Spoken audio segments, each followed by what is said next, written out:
What I'm going to share tonight is going to ruin some very big plans if it's taken seriously. So what I'm telling you is extraordinarily dangerous. This is, if you were to rank this on a scale of 1 to 10 of sensitive, compartmented intelligence information, this is as high as it goes, 10. You know, I was told my wife and my children, my grandchildren would be killed along with me if I ever mentioned this. This was all planned and known with malice aforethought, and it's all a lie.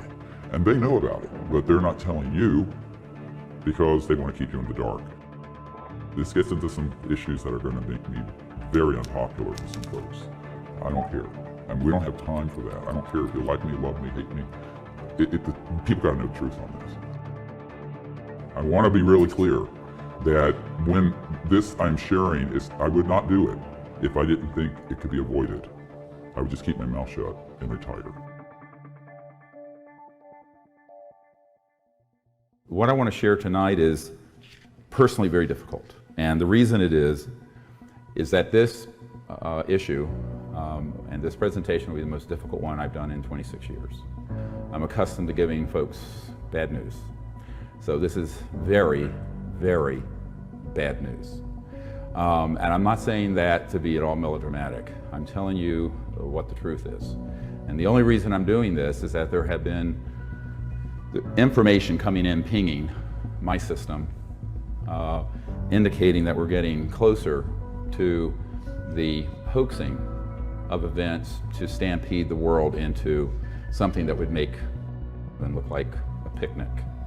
And there are a number of signs that have been mounting on this issue over the last 6 to 9 months.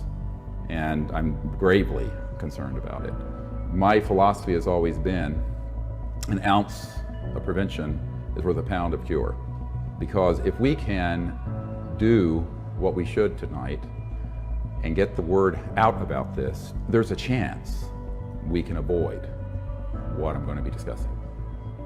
So it's a bit like if you were to tell someone they have some signs for a massive heart attack and it's imminent and you can do some things right now, prevent it. You can ignore it and have it and have a code blue where the heart stops and you have to be resuscitated. My goal here, using that medical analogy a little further, is to avoid the attack.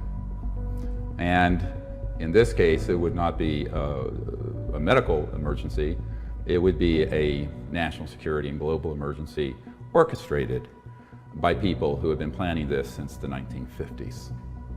So what I'm going to be discussing is what in the parlance of the Pentagon, CIA, counterintelligence programs is known as a false INW, or a deceptive INW, or indication and warning.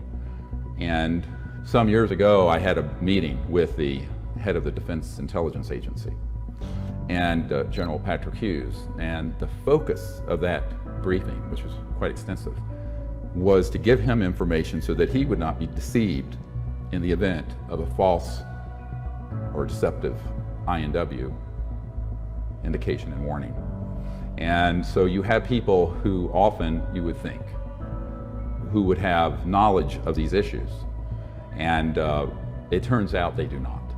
And then there are other people who should have nothing to do with something this sensitive, who are running the projects outside constitutional oversight of the President, the Congress, and their appointees, and of we, the people, most importantly. I want to be really clear that when this I'm sharing is, I would not do it if I didn't think it could be avoided. I would just keep my mouth shut and retire. I think we can avert this. I think that we can avoid the heart attack, as it were, using the analogy I used earlier. And that's why I'm standing here before you. Otherwise, I would have given up on this in 1994 when I first learned of all of these issues. I have a gentleman who was the third highest ranking man at the Naval Research Labs, who prior to in the Vice President's office saw all the plans prior to it occurring. He's deceased, as I'm talking about it now. I did not talk about it for years.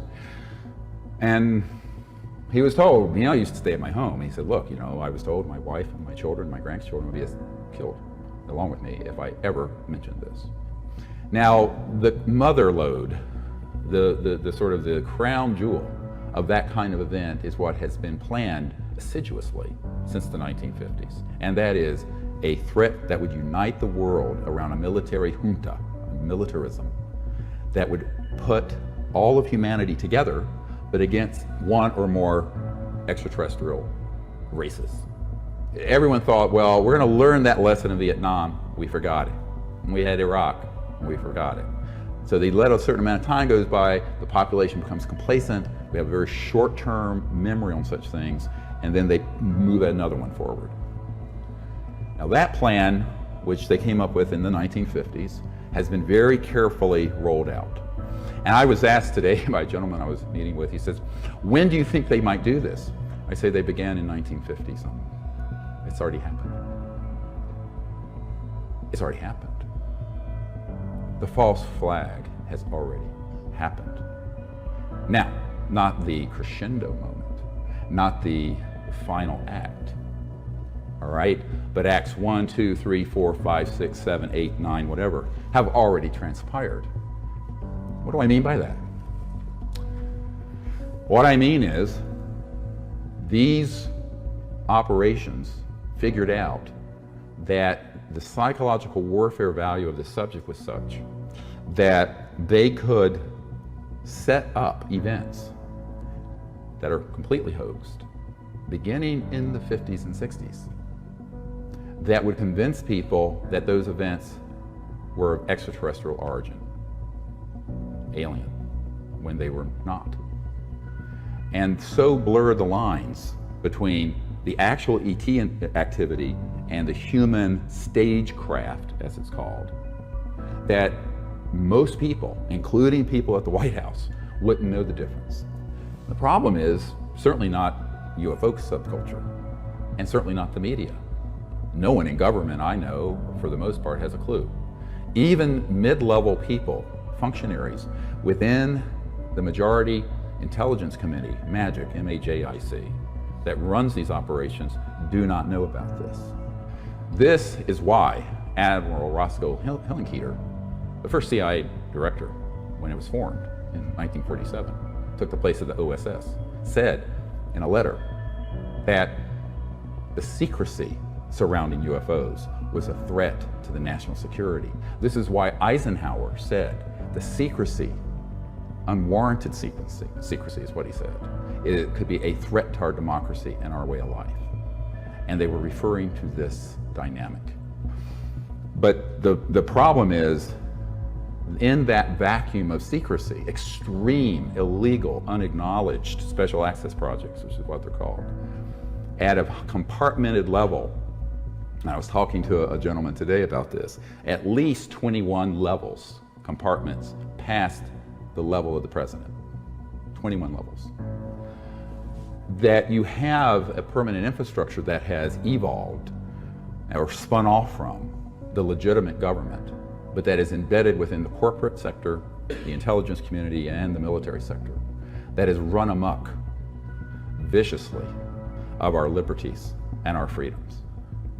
And we'll get into this also. This gets into some issues that are going to make me very unpopular with some folks. I don't care. I mean, we don't have time for that. I don't care if you like me, love me, hate me. People got to know the truth on this.